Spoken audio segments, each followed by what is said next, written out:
शैतानिर्रजीम बिस्मिल्लाहिर्रहमानिर्रहीम। Student exercise 2.21 है, इसका क्वेश्चन नंबर 2 सॉल्व करवाऊंगा। स्टूडेंट मैं इसका एक एक क्वेश्चन करके सॉल्व करवाऊंगा ताकि आपको कम्प्लीटली समझ आ जाए, क्योंकि स्टेटमेंट वाले अक्सर क्वेश्चन स्टूडेंट को समझ नहीं आते। समझ ना आने की बेटा सबसे बड़ी वजह यही होती है कि आप लोगों को स्टेटमेंट की समझ नहीं आती, आप उस स्टेटमेंट को इक्वेशन में कन्वर्ट नहीं कर पाते, तो जिसकी वजह से आप उस क्वेश्चन का सलूशन भी नहीं ढूंढ पाते। तो चलते हैं क्वेश्चन नंबर 2 की तरफ। स्टूडेंट इसमें कहा गया है इफ़ वी ऐड 3, लो जी हमने 3 ऐड करना है, ठीक है, in the half of a number, के एक नंबर है। अब हमें नहीं मालूम कि वो नंबर कौन सा है। करना क्या है कि उस नंबर का हमने हाफ करना है और उसमें 3 ऐड कर देना है। अब स्टूडेंट मैंने आपको पहले भी बताया था कि अगर कहीं पर आपको कोई नंबर की बात की जाती है लेकिन वो नंबर दिया नहीं जाता तो आपने वो नंबर लेट कर लेना है। तो इसलिए मैं यहाँ पर इतने पहले ये देखें, यहाँ पर कॉमा लिखा हुआ है, मतलब यहाँ तक एक बात कंप्लीट हो गई है। तो स्टूडेंट जैसे जैसे मैथमेटिक्स में लिखा गया है हम भी वैसे वैसे ही करेंगे। यहाँ पर उसने कहा है कि कोई एक नंबर है, उसके हाफ में 3 ऐड करना है।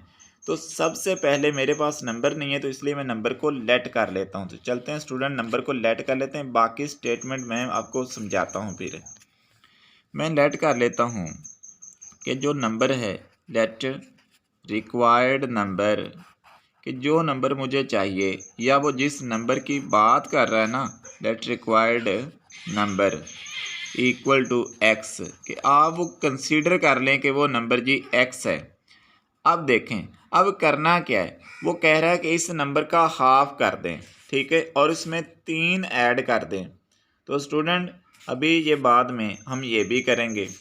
तो कहता हमें बिल्कुल सेम रिज़ल्ट मिलेगा, ठीक है। कब, एज मतलब कब मिलेगा, ठीक है, जब हम एक सब्ट्रैक्ट करेंगे। किस में से सब्ट्रैक्ट करेंगे? From the quarter of the number, के नंबर का चौथा हिस्सा करके उसमें से अगर एक सब्ट्रैक्ट करें तो हमें कहता है वही रिज़ल्ट मिलता है अगर हम नंबर का हाफ करके उसमें 3 ऐड कर दें। तो स्टूडेंट दोबारा स्टेटमेंट को समझें। कहता है कि एक नंबर है, उसका हाफ करके ना उसमें अगर 3 ऐड कर दें we get the same result, तो हमें बिल्कुल वैसा ही रिज़ल्ट मिलता है अगर हम उस नंबर का क्वार्टर करके, मतलब उस नंबर का चौथा हिस्सा करके उसमें से एक माइनस कर दें। तो स्टूडेंट यही काम हम करते हैं और पता चलाते हैं कि वो नंबर है कौन सा। तो मैंने लिख लिया लेट रिक्वायर्ड नंबर। अब मैं लिखूंगा अकॉर्डिंग टू द कंडीशन, के जैसा सवाल में कहा गया है, according to the condition, according to the condition. अब स्टूडेंट सवाल में कंडीशन ये है कि एक नंबर है उसका हाफ करना है। ये लें उस नंबर का मैंने हाफ कर दिया, मतलब 2 से डिवाइड कर दिया। अब उसमें 3 ऐड करना है, तो ये मैंने उसमें 3 ऐड कर दिया। आगे कहता है उस नंबर का क्वार्टर करना है। क्वार्टर करने का मतलब उस नंबर को आपने 4 से डिवाइड कर देना है। तो ये मैंने, मेरा नंबर x था तो मैंने इसको 4 से डिवाइड कर दिया। इसमें से एक सब्ट्रैक्ट करना है। तो कहता है ये दोनों रिजल्ट सेम है, सेम है मतलब इक्वल हैं, तो इसलिए मैंने इनके दरमियान इक्वल का साइन लगा दिया। तो स्टूडेंट आप देख सकते हैं कि यहाँ पर जैसे उसने कहा था मैंने वैसे ही कर दिया। उसने कहा एक नंबर है उसका हाफ करें, उसमें 3 ऐड करें, उसी नंबर का क्वार्टर करके उसमें से 1 सब्ट्रैक्ट करें, तो दोनों रिजल्ट सेम रहते हैं, तो इसलिए मैंने दोनों के दरमियान इक्वल लिख दिया। तो ये स्टूडेंट हमारी इक्वेशन बन गई। अब नीचे मुझे यहाँ पर 2 नज़र आ रहा है, यहाँ पर 4 नज़र आ रहा है, तो मैं 2 और 4 का एलसीएम लेकर इस सारी इक्वेशन से मल्टीप्लाई करवा दूंगा ताकि नीचे से जो ओवर है वो ख़त्म हो जाए। तो 2 और 4 का एलसीएम लेते हैं। यहाँ पर देखें 2 1 ज़ार 2, 2 2 ज़ार 4, दोबारा 2 से डिवाइड करेंगे, 1 का 1 ही लिख देंगे, 2 1 ज़ार 2, तो एलसीएम यहाँ पर कितना आ जाता है, एलसीएम आ गया 4, क्योंकि 2 को 2 से मल्टीप्लाई करेंगे तो आंसर आ गया 4। अब इस सारी इक्वेशन को 4 से मल्टीप्लाई कर देंगे, यानी कि इक्वेशन की लेफ्ट हैंड साइड पर भी 4 से मल्टीप्लाई कर देंगे और इक्वेशन की राइट हैंड साइड पर भी 4 से मल्टीप्लाई कर देंगे। तो 4 से मल्टीप्लाई कर देते हैं, x/2 + 3, और इधर भी 4 से मल्टीप्लाई कर देते हैं, x/4 माइनस 1।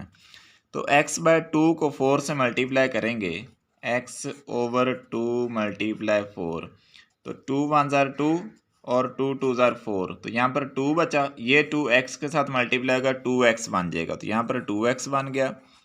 और प्लस 4 को 3 से मल्टीप्लाई करेंगे 12 हो जाएगा। x/4 को हमारे पास x/4 को जब 4 से मल्टीप्लाई करेंगे तो ये वाला 4 इस 4 के साथ कट जाएगा, x बच जाएगा। और 4 को -1 से मल्टीप्लाई करेंगे 4 आंसर आ जाएगा। अब x वाली टर्म्स एक तरफ कर लेते हैं, ये 2x, ये जो प्लस का एक x है ये इधर जाकर माइनस का x हो जाएगा, इधर बच गया -4। ये जो प्लस का 12 है ये इधर आकर माइनस का 12 हो जाएगा।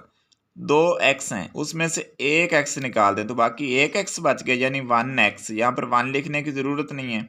-4 और माइनस के 12 माइनस के 16, तो ये स्टूडेंट हमारा आंसर आ गया। इसका मतलब है कि वो नंबर जो है वो हमारा नंबर है माइनस का 16।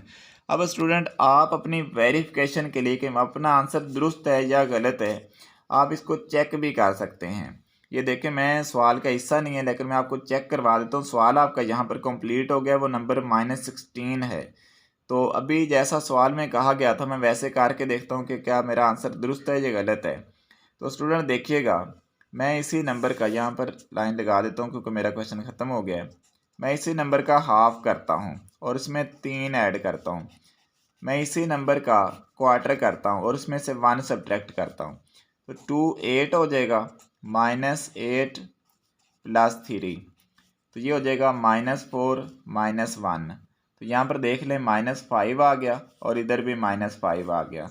तो ये देख लें वो नंबर -16 ही था, इसका हाफ किया तो -8 आया, -8 में 3 प्लस किया तो -5 आया। -16 का अगर क्वार्टर करें, चौथा हिस्सा लें तो आंसर आता है -4 और उसमें से -1 सब्ट्रैक्ट करें, 1 सब्ट्रैक्ट करें तो आंसर आता है -5। इसका मतलब है कि मैंने वो नंबर बिल्कुल दुरुस्त मालूम किया था। Thank you very much student. अगर फिर भी आपको क्वेश्चन की ना समझ आई हो तो आप कमेंट बॉक्स में मुझे कमेंट करके पूछ सकते हैं।